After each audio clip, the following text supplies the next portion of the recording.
Kau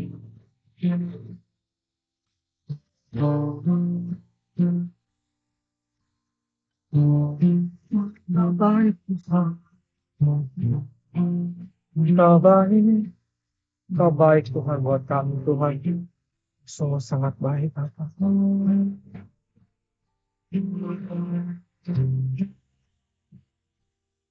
Setiap hari ada minggu, setiap waktu ada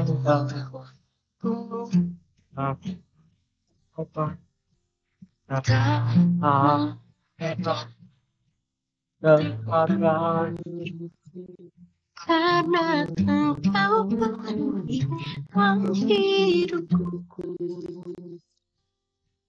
Setiap hari adalah harimu, setiap waktu adalah waktumu. Tak ada tempat bagiku karena Engkau penuhi ruang hidupku. Hari ini nanti dan selamanya ku memilih Engkau, hanya Engkau saja. Dalam suka dalam duka, Kau yang bercinta.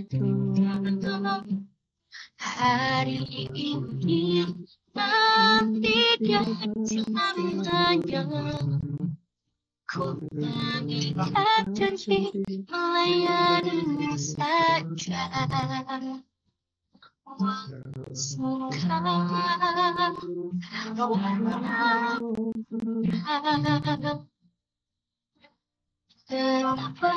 Engkau yang ku cinta.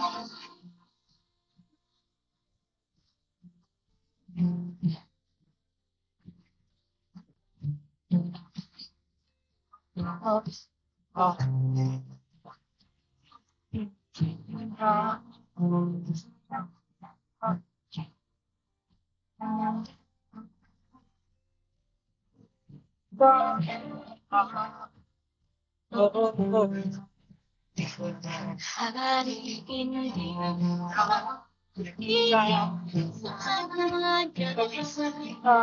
ku memilih Engkau, hanya Engkau saja.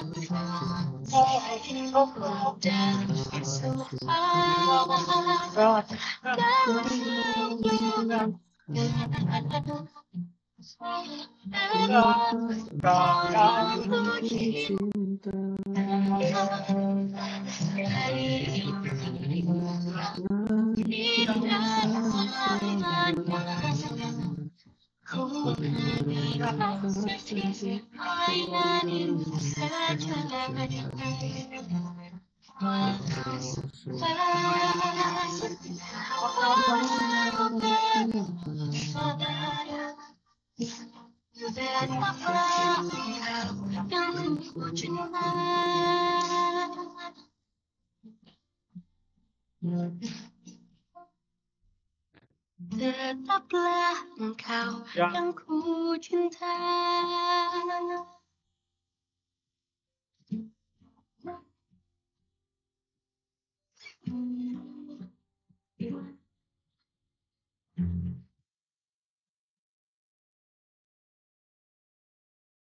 Kita akan berdoa. Bapa, kami mengucap syukur untuk kebaikan-Mu sekali lagi buat kami pada hari ini, Bapa. Kalau kami masih boleh bernafas, masih boleh duduk di dalam kelas Teams ini, Bapa, kami mengucap syukur untuk kebaikan tangan-Mu. Kau masih memberi kami kesempatan untuk belajar, menjadi benar, menjadi sempurna di hadapan-Mu. Bapak, aku mengucap syukur akan kebaikan tangan-Mu Tuhan, dan kami semua mengucap syukur kami bisa hadir di sini. Persiapkan hati kami, biar hati kami Tuhan seperti tanah yang subur. Pada saat pelajaran malam ini dibagikan, semakin kami dalam belajar, kami semakin menjadi pandai, cerdas secara rohani, bukan untuk menjadi sombong, tapi kami menjadi lebih mengerti kalau kami sebenarnya tidak layak, kalau kami sebenarnya bukan siapa-siapa dan bukan apa-apa, tapi karena Engkau kami boleh dilayaki. Dan karena Engkau, kami boleh berada sama-sama belajar mengerti akan Engkau, akan firman-Mu lebih dalam lagi, dan mengerti firman yang benar, sehingga kami tidak diombang-ambingkan oleh pengajaran dunia yang semakin kacau, semakin tidak benar ya Tuhan. Terima kasih Bapa, kami mengucap syukur berkati Pastor Jason dalam membawakan pendalaman Alkitab malam ini, beri hikmat, Tuhan pakai mulut hamba-Mu untuk membagikan pada kami kebenaran firman-Mu, dan berkati kami semua yang hadir malam ini Tuhan. Dan teman-teman yang sedang berusaha untuk masuk ke ruangan tim sini Bapak, Engkau juga tuntun mereka, biar ada kehausan, dan Tuhan kami semua semakin giat di dalam belajar akan firman-Mu malam ini. Dan kami mengucap syukur. Kami memulai kelas malam ini hanya di dalam nama Tuhan Yesus kami berdoa. Amin. Oke, kita akan mulai kelas ini ya. Walaupun hanya sementara, mungkin 2 ya. 2 orang saja enggak apa-apa. Kita akan mulai. Saya mempersilakan Pastor Jason untuk memulai kelas kita malam ini. Oke, saya share screen dulu ya. Tolong kalau memungkinkan kameranya dibuka ya, biar kita bisa sama-sama saling melihat, dan kalau ada kesulitan yang kurang ngerti bisa bertanya gitu. Terima kasih. Oke. Shalom, selamat malam semua ya. Selamat malam. Hari ini kita akan belajar tentang kehendak bebas dan kedaulatan Allah. Ya, kita belajar masih di dalam ranah kehendak bebas, dan hari ini kita bahas keterkaitan antara kehendak bebas dengan kedaulatan Allah. Ya, jadi kehendak bebas ini tidak bisa lepas gitu ya dari pembahasan tentang kedaulatan Allah. Nah, kalau kita tahu kedaulatan Allah itu adalah kedaulatan yang sempurna dalam tatanannya, ya. Dalam kedaulatannya Allah itu memberi manusia pikiran, ya, perasaan, terus melahirkan satu kehendak. Nah, kehendak ini ya yang tidak boleh diintervensi oleh Allah gitu loh ya. Dan merupakan bukti bahwa Ia Tuhan gitu ya tidak menghendaki manusia itu menjadi robot ya yang semata-mata dikendalikan oleh Allah atau wayang gitu ya. Nah, dengan kehendak bebas yang manusia miliki, nah kita itu bisa memilih kita mau menuruti kehendak Allah ya atau kehendak dirinya sendiri. Nah, di pihak lain kehendak bebas ini pun juga dapat digunakan manusia gitu loh untuk melawan kehendak Allah dan menyembah sosok di luarnya itu. Nah, kalau kita bicara tentang kehendak Allah, kita juga akan berbicara tentang kedaulatan manusia. Nah, manusia ini juga memiliki kedaulatan dan Allah sangat menghargai kedaulatan tersebut. Maksudnya Allah itu nggak memaksa ya seseorang tuh menuruti apa yang ia kehendaki.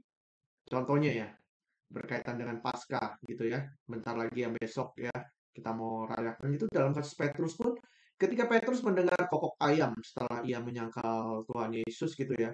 Petrus sadar dia akan kesalahan dia dan dia mau bertobat. Nah, kokok ayam tersebut bisa mempertobatkan Petrus, tetapi bisa juga tidak. Ya, sebab Tuhan Yesus sudah mengatakan hal itu. Nah, hal itu tergantung daripada kehendak bebasnya Petrus sendiri. Nah, melalui peristiwa ayam yang berkokok, Petrus ini memilih dia menyesal dan bertobat, ya. Itulah sebabnya dalam Roma 8 ayat 28 itu katakan dengan jelas, kita tahu sekarang bahwa Allah bekerja. Sebenarnya dalam teks bahasa aslinya itu tidak ada turut gitu ya. Nah, kalau turut itu menandakan kayaknya Tuhan itu ikut-ikutan ya. Ikut-ikutan bermain di sana gitu. Jadi bahwa Allah itu bekerja ya dalam segala sesuatu untuk mendatangkan kebaikan bagi mereka yang mengasihi Dia, bagi kita yang mengasihi Dia, itu bagi mereka, bagi kita yang terpanggil sesuai dengan rencana Allah. Jadi dari sini kita melihat melalui berbagai peristiwa Allah itu bekerja dalam segala hal ya. Allah menggunakan peristiwa dalam kehidupan untuk mengubah manusia. Itulah sebabnya Ada firman mengatakan di Amsal gitu ya, besi menajamkan besi, ya orang menajamkan sesamanya. Nah, namun demikian bukan berarti segala sesuatu yang Allah izinkan yang terjadi dalam hidup memaksa gitu ya seseorang tuh menuruti yang Allah inginkan. Tetap Tuhan kita memberikan kebebasan seseorang untuk mengambil pilihan dan keputusan dalam respon ya penggarapan Allah ini melalui setiap kejadian yang terjadi dalam kehidupan kita. Nah, ini adalah kedaulatan manusia. Nah, manusia itu memiliki kedaulatan dan Allah sangat menghargainya ya. Sangat menghargai sekali. Kayak Petrus pun diberikan yang seperti saya katakan dan banyak hal-hal yang tokoh-tokoh di Alkitab sama gitu loh, seperti Paulus diberikan kesempatan dia mau mengenal Tuhan atau tidak ya. Nah, pertanyaannya sekarang ya, apakah kedaulatan Allah itu melenyapkan kehendak bebas manusia ya? Nah, ada pandangan di lingkungan orang Kristen ya, yang menyatakan bahwa Allah berdaulat secara mutlak sampai kehendak bebas manusia tuh nggak ada gitu loh. Sampai kehendak bebas manusia ditiadakan. Dengan demikian gitu ya, diyakini bahwa Allah lah yang menentukan segala sesuatu. Sehingga kan meniadakan kehendak bebas manusia. Nah, mereka percaya bahwa semua kejadian dan keadaan manusia dan dunia ini ya, termasuk tindakan, termasuk juga keputusan, pilihan, udah ditentukan oleh Tuhan, oleh Allah gitu. Dan mereka percaya akan adanya takdir, ya. Dengan demikian segala sesuatu sudah ditakdirkan. Banyak kan orang berbicara tentang udah takdir gitu loh ya. Udah takdirnya seperti itu. Kalau kita lihat gitu ya, takdir itu kan dalam kamus bahasa Indonesia dikatakan ketetapan Tuhan, ketentuan Tuhan, udah nasib gitu. Kita sering dengar ya orang ngomong, udah nasib saya seperti ini, udah nasib kamu seperti itu gitu ya. Jadi sesuatu yang udah ditentukan oleh Allah atas diri seseorang. Misalnya ya, ada ayah, ada ibu dan anak yang masih kecil gitu ya, tewas seketika ditabrak oleh sebuah truk yang melaju dengan kecepatan tinggi, sementara sopirnya dalam keadaan mabuk gitu ya. Nah, kematian satu keluarga tersebut menimbulkan tanda tanya dari pihak keluarga, dari kerabat gitu ya. Sebagian orang mengatakan bahwa itu takdir, bahwa mereka tuh harus mati dalam kecelakaan. Nah, demikian juga dengan seorang anak kecil yang tumbuh dalam keluarga dan lingkungan jahat, dibesarkan tanpa arahan, tanpa didikan gitu ya. Setelah besar anak itu melakukan banyak kejahatan, mulai mencuri lah, mulai membunuh, terus mulai memperkosa, pokoknya yang kejahatan lain gitu. Terus dia itu bolak-balik masuk penjara. Namun hukuman penjara itu tidak mengubah perilakunya yang jahat itu. Yang sebagian orang mengatakan bahwa anak itu seperti karena korban lingkungan gitu ya. Namun sebagian mungkin berpendapat anak itu sudah ditakdirkan menjadi orang jahat. Jadi eh, pandangan seperti kedaulatan Allah itu menyelamatkan kehendak manusia itu jadi membuat semua itu sudah ditentukan Tuhan, semua itu sudah takdir gitu loh. Ya, semua itu sudah takdir. Jadi jika kedaulatan Allah menghilangkan kehendak bebas manusia, maka manusia bukan makhluk yang netral, melainkan makhluk yang berada di bawah otoritas, di luar kekuasaan dirinya yang lebih kuat. Dalam hal ini tentu Tuhan. Jadi misalnya Tuhan mau keadaan manusia itu baik, maka pasti keadaannya jadi baik, ya kan? Tapi kalau Tuhan mau mengendaki dia kecelakaan, pasti dia celaka. Nah, dalam hal ini manusia dipandang nggak memiliki kehendak bebas sama sekali. Jadinya kita akan sulit ya memahami tentang misalnya pohon pengetahuan baik dan jahat gitu ya. Karena udah ditentukan manusia itu pasti mengambil buah dari pohon pengetahuan baik dan jahat itu ya. Nah, itu yang jadi kesalahan gitu. Nah, tapi manusia itu kan seharusnya memiliki satu kehendak ya, diberikan pilihan. Dia mau taat sama Tuhan atau tidak kepada Tuhan. Ya, jadi pandangan yang menghilangkan kehendak bebas manusia menempatkan manusia itu menjadi boneka seperti yang awal tadi saya bilang, menjadi wayang yang dikendalikan oleh sang dalang. Jadi kehidupan kita ini jadi seperti sebuah serentetan skrip gitu loh. Naskah sandiwara. Ceritanya udah disusun rapi gitu kan.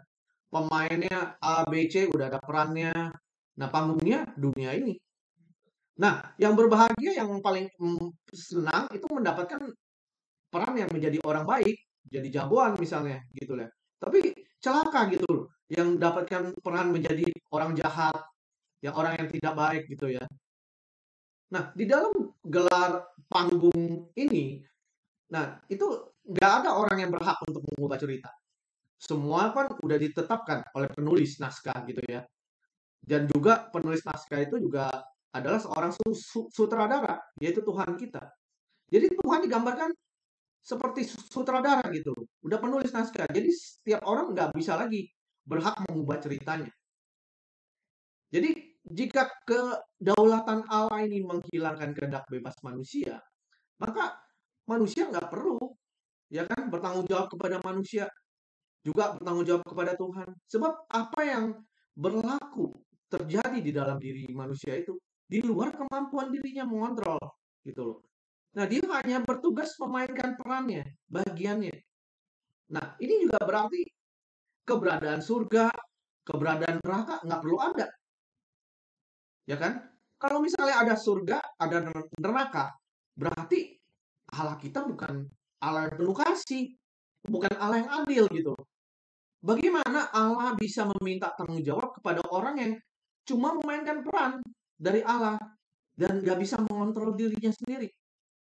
Ya, makanya firman Tuhan ada yang berkata, Tuhan tidak menghendaki semua orang binasa kan? Allah mengasihi semua orang. Jadi firman Tuhan ini bertentangan dong dengan pandangan seperti ini.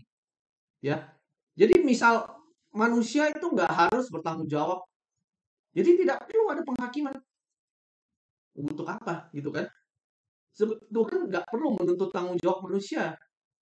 Justru adanya penghakiman itu karena manusia adalah makhluk bebas yang bertanggung jawab atas tindakannya. Dengan demikian keadilan bisa ditegakkan. Untuk apa manusia itu diadili kalau semua udah ditentukan perannya, naskahnya ya, skripnya udah ditentuin. Untuk apa ada pengadilan? Dia memainkan peran penjahat gitu ya, dan yang satu jadi orang baik gitu. Jadi adanya penghakiman ini jelas manusia itu harus bertanggung jawab atas keputusan dan pilihan-pilihannya gitu. Jadi bukannya semua ini udah ditulis, udah ditentukan. Pandangan ini seperti ini bisa membuat doktrin kekristenan kita berubah. Karena apa yang kita pahami itu yang akan mempengaruhi kehidupan kita. Maaf. Kalau misalnya doktrin kita salah, maka pertumbuhan daripada rohani kita pasti tidak akan sampai yang Tuhan inginkan gitu ya. Karena doktrin yang kita terima itu salah. Nah, jika kedaulatan Allah itu menghilangkan kehendak bebas manusia, maka Allah menjadi penyebab gitu ya. Ini udah ya, mantap. Nah, sorry, tadi kelewat berarti. Jika kedaulatan Allah menghilangkan kehendak bebas manusia, maka Allah itu menjadi penyebab gitu dari semua kejadian dalam hidup ini. Jadi penyebab semua kejadian dalam hidup ini. Jika begitu, hal-hal yang jahat itu ditentukan oleh iblis. Kalau hal baik itu dari Tuhan. Tapi pertanyaannya, kenapa Allah membiarkan iblis tentukan yang jahat? Balik lagi dalam hal ini, Allah yang harus bertanggung jawab, bukan manusia yang udah ditentukan atau ditakdirkan oleh Tuhan. Allah nggak berhak loh menuntut manusia untuk bertanggung jawab atas apa yang Allah sudah tentukan. Allah tidak bisa berdiri sebagai hakim. Malah sebaliknya, Allah bisa dituntut oleh manusia. Kenapa dirinya memainkan peran sebagai penjahat? Kenapa dirinya masuk neraka? Gitu loh, ya. Jadi kalau orang Kristen yang mempunyai pandangan seperti ini, tidak akan berusaha untuk hidup sempurna. Sebab sempurnanya udah ditentuin Tuhan gitu loh. Jadi orang baik aja. Saya cuma bisa jadi baik. Nggak bisa kita berusaha dengan sebaik-baiknya untuk menyenangkan hati Tuhan dengan hidup sesempurna mungkin. Sedangkan firman Tuhan katakan, sempurnalah kamu sama seperti Bapakku di surga sempurna. Ya kan? Kalau mempunyai pandangan seperti ini, itu apa? Sempurna. Karena tiap orang udah ditentuin Tuhan. Ya berserah aja. Sedangkan tidak ada perjuangan sama sekali dalam kehidupan ini. Nah, kita lihat ya, di dalam diri Allah itu ada hukum. Ya, yaitu manusia itu menabur apa yang dituainya gitu loh ya. Manusia menabur apa yang dituainya. Maka di Galatia 6 ayat 7-8 katakan, jangan sesat, Allah tidak membiarkan dirinya dipermainkan. Karena apa yang ditabur orang, itu juga yang akan dituainya. Jadi intinya manusia itu harus bertanggung jawab. Ya, harus bertanggung jawab. Dan Allah mempunyai batas atas kedaulatannya. Ya, Allah mempunyai batas atas kedaulatannya. Nah,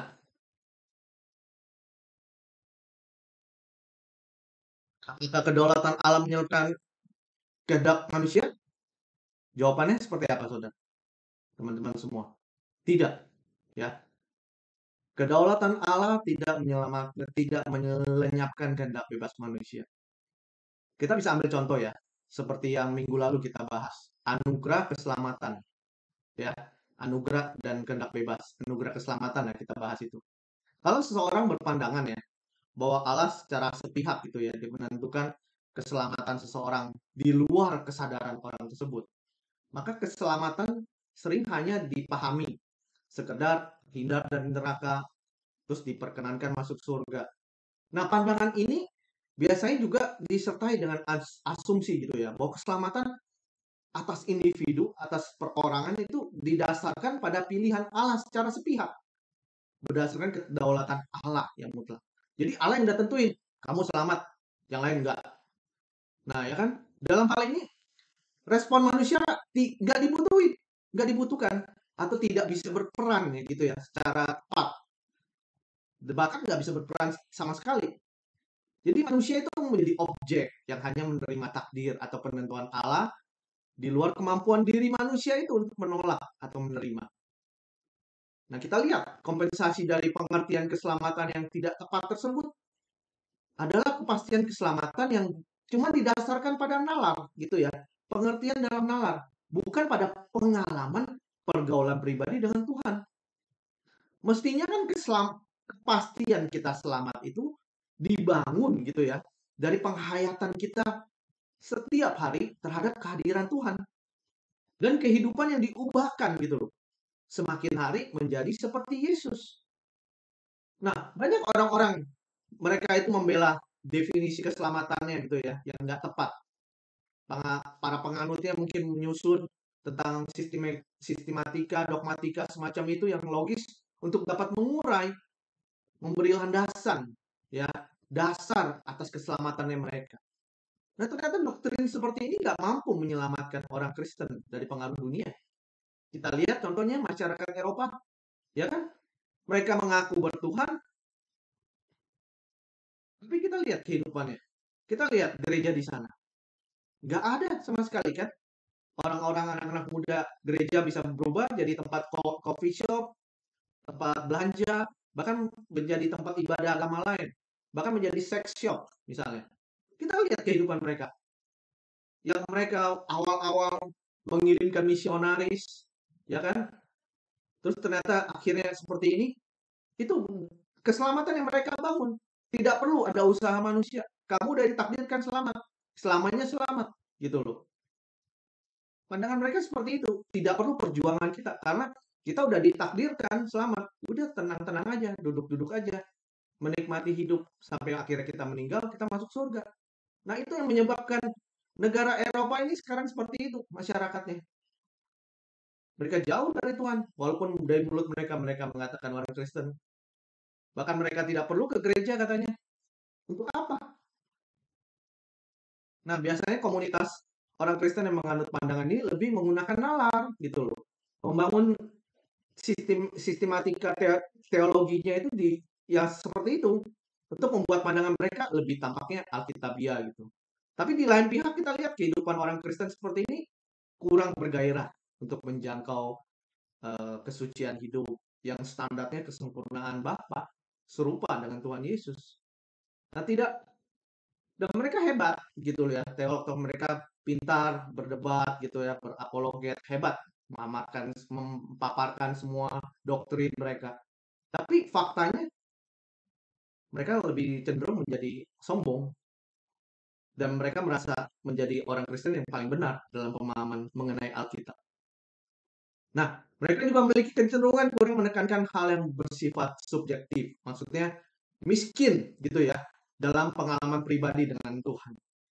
Bagi mereka, pengalaman pribadi gitu ya, berdasarkan perasaan sendiri, itu nggak bisa dipercaya sama sekali.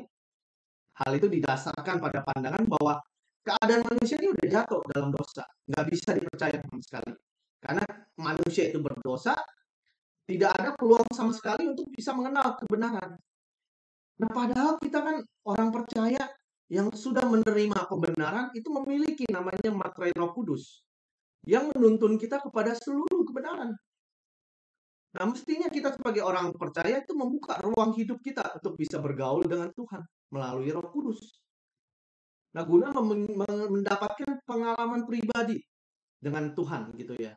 Sebab Allah Tuhan kita itu hidup dan dia real. Jadi subjektivitas atau pengalaman pribadi itu tidak selalu bersifat negatif gitu ya, sesat. Hal ini tergantung seberapa seseorang itu bergaul dengan Tuhan. Nah, manusia itu harus merespon daripada kasih karunia dengan tindakan yang benar, tindakan yang konkret gitu ya. Tindakan ini adalah usaha yang sungguh-sungguh untuk kita bisa mencapai target yang dikehendaki Allah, yaitu menjadi manusia yang sesuai dengan rencana Allah semula. Nah, Tuhan Yesus itu adalah model manusia yang dikehendaki oleh Allah. Dengan demikian, kehidupan orang Kristen itu memiliki satu agenda, yaitu untuk bisa menjadi seperti Tuhan Yesus. Ya. Jadi kekristenan sejati itu menempatkan orang percaya tuh meninggalkan dunia ini, gitu loh. Dan berusaha menanggalkan manusia lama, kita matikan kodrat dosa untuk kita mengalami proses, saudara. Jadi kepastian selamat itu harus dibangun dari pengalaman kita berjalan dengan Tuhan. Dan tentu penghayatan kita terhadap kehadiran Allah. Sehingga kepastian kita selamat bukan dibangun dari keyakinan di dalam nalar kita ini. Melainkan kita mengalami ya pengalaman nyata, pengalaman real bersama Tuhan. Dan pengalaman bersama Tuhan ini bukan hanya membangun keyakinan di dalam nalar kita gitu loh. Nah, di dalam nalar kita gitu ya. Melainkan juga perasaan kita yang bersentuhan dengan pribadi daripada Allah sendiri. Ya, jadi dari sini kita belajar ya. Kita belajar gitu loh, ya. Apakah kedaulatan Allah menjalankan kehendak bebas manusia? Tidak. Ya. Allah memiliki kedaulatannya tersendiri dan dia tidak boleh melangkahi kedaulatannya itu. Manusia memiliki kedaulatan juga, yaitu kehendak bebas. Dan Allah nggak bisa mengintervensi daripada kehendak bebas manusia. Manusia diciptakan dengan pikiran, perasaan, kehendak. Dan manusia tidak dikontrol, tidak diintervensi seperti robot, seperti wayang, seperti orang-orangan gitu ya. Ditentukan semua jalannya A, B, C. Kalau misalnya Tuhan yang menentukan, maka di dalam waktu kita meninggal, kita bisa menuntut Tuhan. Misalnya ada yang menjadi jahat gitu ya. Kenapa saya harus masuk neraka? Kenapa saya menjadi orang jahat? Tapi tidak, Tuhan tidak mengintervensi ya. Tuhan memberikan petunjuk arah, bimbingan, tapi keputusan bulat ada di dalam tangan kita. Maka kita harus peka akan Roh Kudus pimpinan kita, gitu yang memimpin kita. Mana yang keputusan yang benar? Kita sering kan di persimpangan jalan gitu. Kita sering di persimpangan jalan dan Tuhan sepertinya tidak memberikan bimbingan. Tapi dari situ kita belajar, ya. Kadang kita juga salah jalan. Oke, kita salah jalan, kita bertobat, kita belajar. Dan kita mau diubahkan setiap hari. Jangan kita keraskan hati kita. Gitu ya. Kita belajar, memang salah jalan. Oke, kita belajar lagi. Karena kita tidak sempurna, tapi kita belajar untuk terus menjadi sempurna. Karena ini proses. Tidak langsung kita ini bisa menjadi sempurna seperti Tuhan Yesus ya, serupa dengan Tuhan Yesus. Kita perlu belajar. Ya, kalau kita jatuh, kita bangun lagi, ya. Jangan hidup di dalam dosa gitu ya. Kalau memang kita masih bisa berdosa, masih bisa jatuh, tapi jangan hidup di dalam dosa. Jangan menghidupi dosa itu. Kita bangun lagi. Kita jalan lagi bersama Tuhan. Tuhan juga mau maklumi kita. Ya. Tapi jangan terus kita ulangi ya kesalahan yang sama. Kita belajar melangkah lebih maju. Dan di situ kita akan mengetahui waktu kita di persimpangan, kita akan mulai peka. Mana kehendak Tuhan?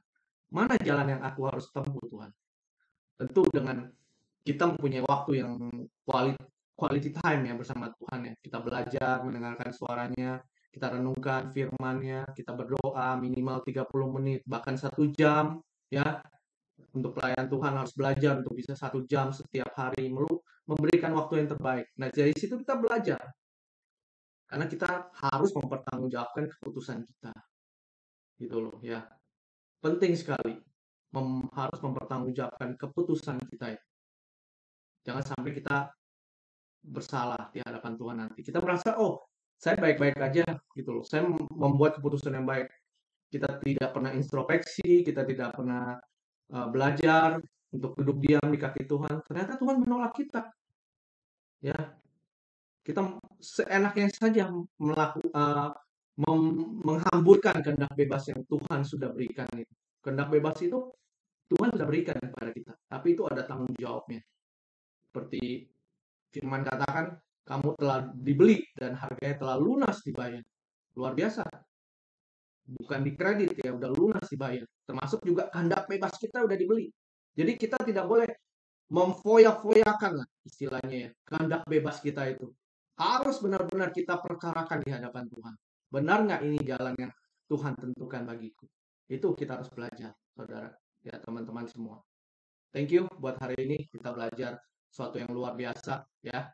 Kedaulatan Tuhan itu, kedaulatan Allah tidak melenyapkan kehendak bebas manusia.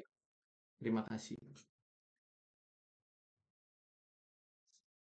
Oke, luar biasa hari ini ya. Jadi kita mulai sadar ya. Jadi kita sebagai orang Kristen kita tidak kenal atau tidak setuju yang namanya takdir. Jadi kadang kan kita karena di budaya Indonesia kita sering, "Wah ini takdirnya nih, saya sudah ditakdirkan, saya sudah nasibnya begini." Jadi kita harus ingat, di dalam kekristenan tidak ada kata takdir atau nasib. Karena kita punya satu kehendak bebas yang bisa kita pergunakan setiap hari, setiap saat waktu kita menjalani hari-hari kita gitu loh, ya.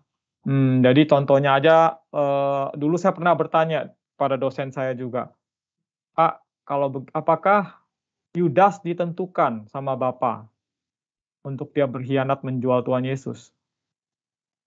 Saya bertanya seperti itu, saudara. Jadi artinya, seperti yang tadi Pastor Jason katakan, Bapak sedang bikin film, bikin sandiwara. Sebenarnya tidak ya. Yudas itu kita tahu dia dari dulu suka uang, dia suka mencuri uang persembahan, dan itu semua dibangun pelan-pelan, saudara. Jadi dosa itu dibangun pelan-pelan, gitu. Kalau kita tidak peka dan kita tidak mengambil keputusan untuk tidak, maka kita akan terjerumus dalam dosa. Apakah Yudas pernah ditegur? Ya, dia pernah. Tuhan Yesus pernah negur dia kan, tapi dia tidak peka. Nah, makanya kehendak bebas itu penting dan kedaulatan Tuhan juga ada dan kita juga ada kehendak bebas masing-masing. Mengerti ya sampai di sini ya? Jadi ingat kita tidak ditakdirkan, tapi hidup kita yang menentukan sendiri dalam perjalanan tuntunan bersama dengan Tuhan untuk kita sampai pada tujuannya. Oke, saya persilakan bagi yang mau bertanya, bisa bertanya, mungkin ada yang nggak jelas bisa ditanyakan mengenai kelas kita malam ini.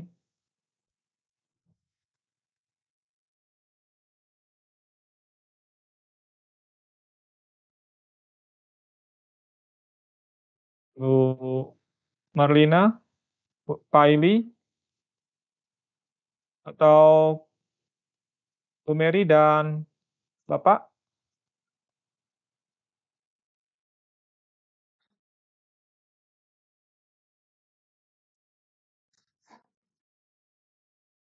Bisa ditanyakan ya, jangan yang bingung bisa ditanyakan gitu, biar kita sama-sama belajar. Kita sementara kosongkan diri dulu dari doktrin-doktrin yang pernah kita pelajari sebelumnya, kita kosongkan diri dulu. Nanti setelah kita menyelesaikan semua pelajaran, kita akan melihat kita ini sekarang seperti puzzle-puzzle yang belum menjadi satu gambar yang bagus gitu loh. Nanti setelah kelas-kelas kita pelajari sama-sama, nanti itu akan menjadi satu gambar yang saudara bisa mengerti, "Oh, ternyata maksudnya ini semua seperti ini," gitu. Nah, sekarang kita baru puzzle-puzzle-nya, jadi sekarang baru sampai ke puzzle kehendak bebas, nanti pelan-pelan kita akan ke yang lain. Oke, bisa ada yang perlu ditanyakan? Silakan.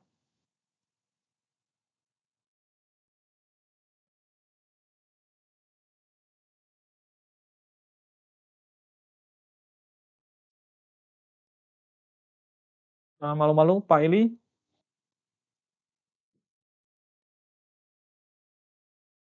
atau Bu Marlina?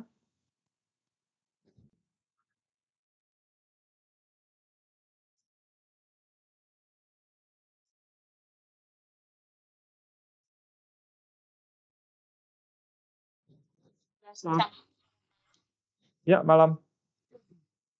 Iya, tadi kita membicarakan kehendak bebas ya. Ya, seperti yang pastor katakan tadi itu, kehendak bebas, eee, ini yang sering terjadi ya di dalam, diri kita. Ini ditentukan oleh diri kita sendiri ya tentunya, karena kita manusia yang sudah jatuh ke dalam dosa, ya kita memiliki kehendak bebas itu. Dan saya rasa kehendak bebas ini, bagaimana caranya untuk ini, untuk, apa namanya, bagaimana caranya agar kita bisa, tidak terjerumus dalam kehendak bebas ini. Saya hanya ingin sedikit, menambahkannya, mungkin kita juga harus memiliki satu ketaatan ya di sini agar kita tidak terjerumus dalam kehendak bebas ini ya. Eee Berarti kita harus memiliki satu ketaatan kepada Tuhan ya, baik dalam pelayanan kita maupun di dalam kepemimpinan kita atau mungkin di dalam, apa namanya, pekerjaan kita. Jadi kita sangat memerlukan ketaatan ya, karena ketika taat kepada Tuhan di dalam ketaatan itu, di situ, kita memiliki satu pengertian atau mengandung satu pengertian. Dan juga kita bisa mendengar serta menyimpan dan merenungkan apa yang Tuhan kehendaki dalam kehidupan kita. Kalau kita memiliki ketaatan kepada Allah, ya maksud saya di sini.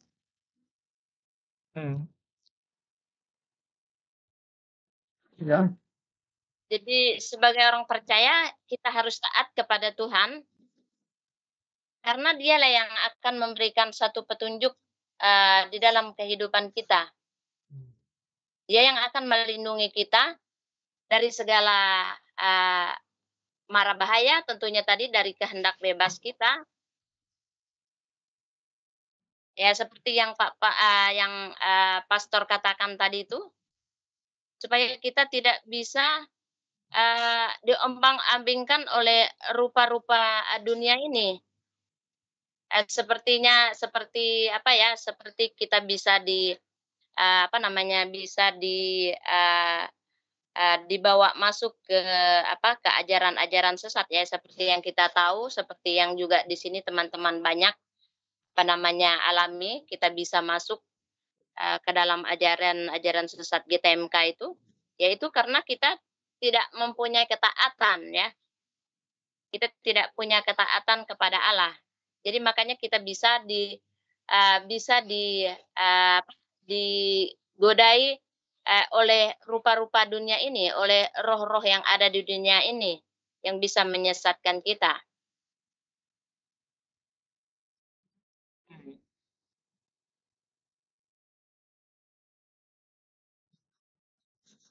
Ketika kita memiliki ketaatan itu, kita tidak mudah tertipu oleh apa, oleh muslihat iblis. Karena kita tahu ya banyak ya apa, ada banyak, rupa-rupa iblis yang bisa menyamar sebagai malaikat terang yang kita temui ya, orang-orang yang ada di sekitar kita. Bukan berarti kita bisa melihat bagaimana rupa iblis, tapi rupa-rupa iblis itu yang ada di dunia ini ya bisa berupa-rupa macam bentuk manusia, ya itu yang bisa kita lihat di dunia-dunia nyata ini, orang-orang yang ada di sekitar kita, bagaimana mereka menyesatkan kita. Jadi menurut saya dalam hal ini, dalam perikop kita tadi atau tema kita malam hari ini yaitu kehendak bebas, ya mungkin sedikit yang saya bagikan bahwa sebagai anak-anak Tuhan, sebagai anak-anak Allah, kita harus memiliki satu ketaatan kepada Tuhan ya. Kalau kita taat, maka Tuhan yang akan melindungi kita dari kehendak-kehendak bebas itu. Ya mungkin itu sedikit yang bisa saya bagikan ya. Seperti mungkin sedikit lagi kalau kita lihat di Alkitab ya, kalau kita melihat cerita Sadrak, Mesak, dan Abednego, mereka tetap percaya kepada Tuhan walaupun mereka mendapatkan begitu banyak ancaman atau hukuman mati oleh Raja Nebukadnezar ya kalau nggak salah, untuk menyembah patung. Tetapi Abednego ini dengan teman-temannya mereka tidak mau mengikuti itu dan mereka tetap taat kepada Tuhan. Jadi apapun harga yang mungkin yang harus kita bayar, ya itu yang harus kita ikuti. Memang ada ya, ada harga yang harus kita bayar untuk taat kepada Allah. Tetapi di akhir dari ketaatan itu, disitulah kita bisa melihat mujizat-mujizat Tuhan itu yang boleh kita nanti alami ketika kita taat di dalam perintah Allah. Mungkin itu sedikit yang bisa saya bagikan. Terima kasih. Oke, terima kasih Bu Marlina. Terima kasih untuk sharingannya. Jadi yang lain, kita masih punya waktu sebelum kita putus ya, karena kan Teams kita ini gratis, jadi waktu yang diberikan oleh Microsoft cuma 1 jam. Jadi masih ada sekitar 5 menit. Nanti kalau misalnya putus kita belum selesai, mungkin bisa masuk lagi ya. Kita kalau misalnya belum selesai masih ada yang bertanya lagi atau mau yang dibahas sama-sama.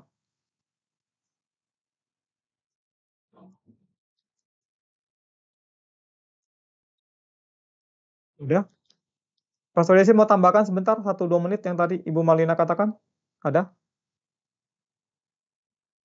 Tidak ada. Oke.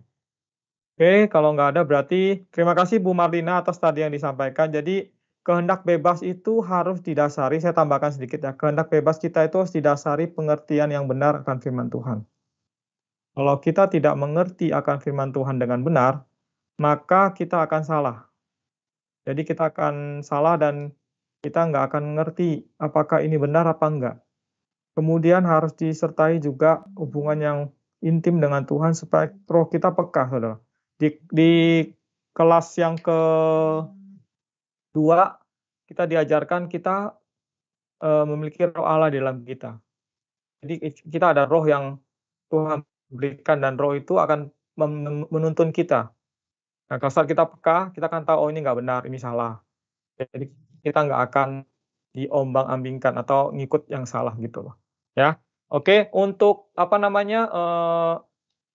tugasnya saya mundurkan ke minggu depan lagi karena kita mau putus sekitar 4 menit lagi akan diputus sama Zoom, sama Teams.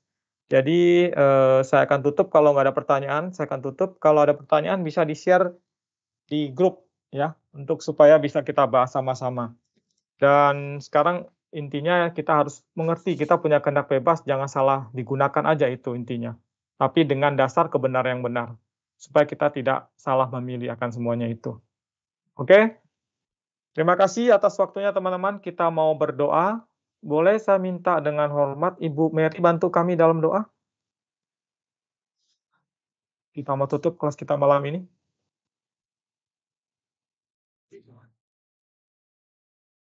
Mari kita satu dalam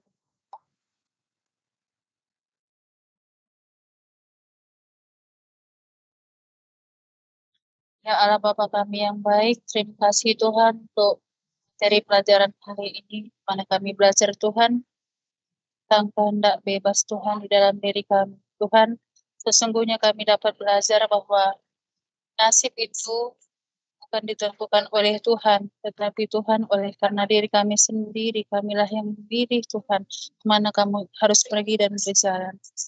Tolong tuntun kami Tuhan, supaya kami Tuhan tidak menjadi salah di dalam memilih jalan-jalan kehidupan Tuhan. Tuhan, kami mohon padamu, jikalau langkah kami Tuhan, lari jalur ke kiri dan ke kanan, tegurlah kami Tuhan, tapi janganlah pernah tinggalkan kami Tuhan. Sebab kami harus berkata bahwa kami Tuhan di dalam kehidupan kami tidak bisa hidup sendiri tanpa Tuhan. Ajari tuntun kami selalu Tuhan di dalam setiap langkah-langkah Tuhan, baik keputusan kami dalam apapun Tuhan, baik sebagai suami, istri Tuhan, sebagai ibu, sebagai bapak Tuhan di dalam kehidupan kami, begitu juga di dalam iman kami Tuhan, pertumbuhan kami, semuanya Tuhan, supaya sesuai dengan kehendak dan Kau berkenan bagi kami. Terima kasih Tuhan untuk malam ini, Kau tetap memberkati Tuhan, PS Jason dan PS Daud, Tuhan, begitu juga dengan teman-teman yang lainnya Tuhan. Baik Ibu Marlina, Ibu Berti Tuhan, begitu juga dengan Pak yang tinggal di Malaysia Tuhan, atau yang tidak bisa saya sebut satu persatu di kasih setia ini Tuhan. Engkau tetap memberkati kehidupan mereka satu persatu, memberkati keluarga mereka, memberkati keluarga mereka Tuhan, dengan kasih setia Tuhan. Berkati setiap orang tua dan anak di dalam keluarga kelas kasih setia Tuhan. Amin. Ya, hari demi hari semakin berkenan di hadapan Tuhan. Begitu juga Tuhan berdoa untuk minggu yang akan datang Tuhan, supaya setiap kami di kelas kasih setia mempunyai kerinduan Tuhan, yang mau mendengar akan pengajaran-pengajaran yang sesuai dengan firman-Mu Tuhan. Hati kami haus dan lapar. Terima kasih Tuhan. Doa kami, dalam nama Yesus kami berdoa dan ucap syukur. Haleluya. Amin. Amin. Amin. Terima kasih Terima Bu kasih. Mary. Terima kasih teman-teman. Minggu depan tolong ya on time ya, supaya kita nggak dibatasin sama waktunya 1 jam ini. Terima kasih. Tuhan berkati. Terima kasih. Terima kasih. Halo. Halo, amin. Halo. Sampai jumpa di minggu. Ya, ketemu minggu depan. Tetap semangat. Terima kasih Pak Ili. Terima kasih. Ya, bye-bye. Pak siapa Pak Yuli ya? Pak Ili. Ili. Pak Ili dari Malaysia. Ya, Pak Ili. Pak Ili sekarang udah ada temannya Pak. Sebenarnya Pak Willy. Pak Willy. Oh, saya di infonya Pak Ili. Iya. Oh, Pak Willy udah ada temannya Pak Kartoni ya. Iya. Oke. Minggu depan ya. Oke. Jumpa lagi. Ya, bye-bye. God bless.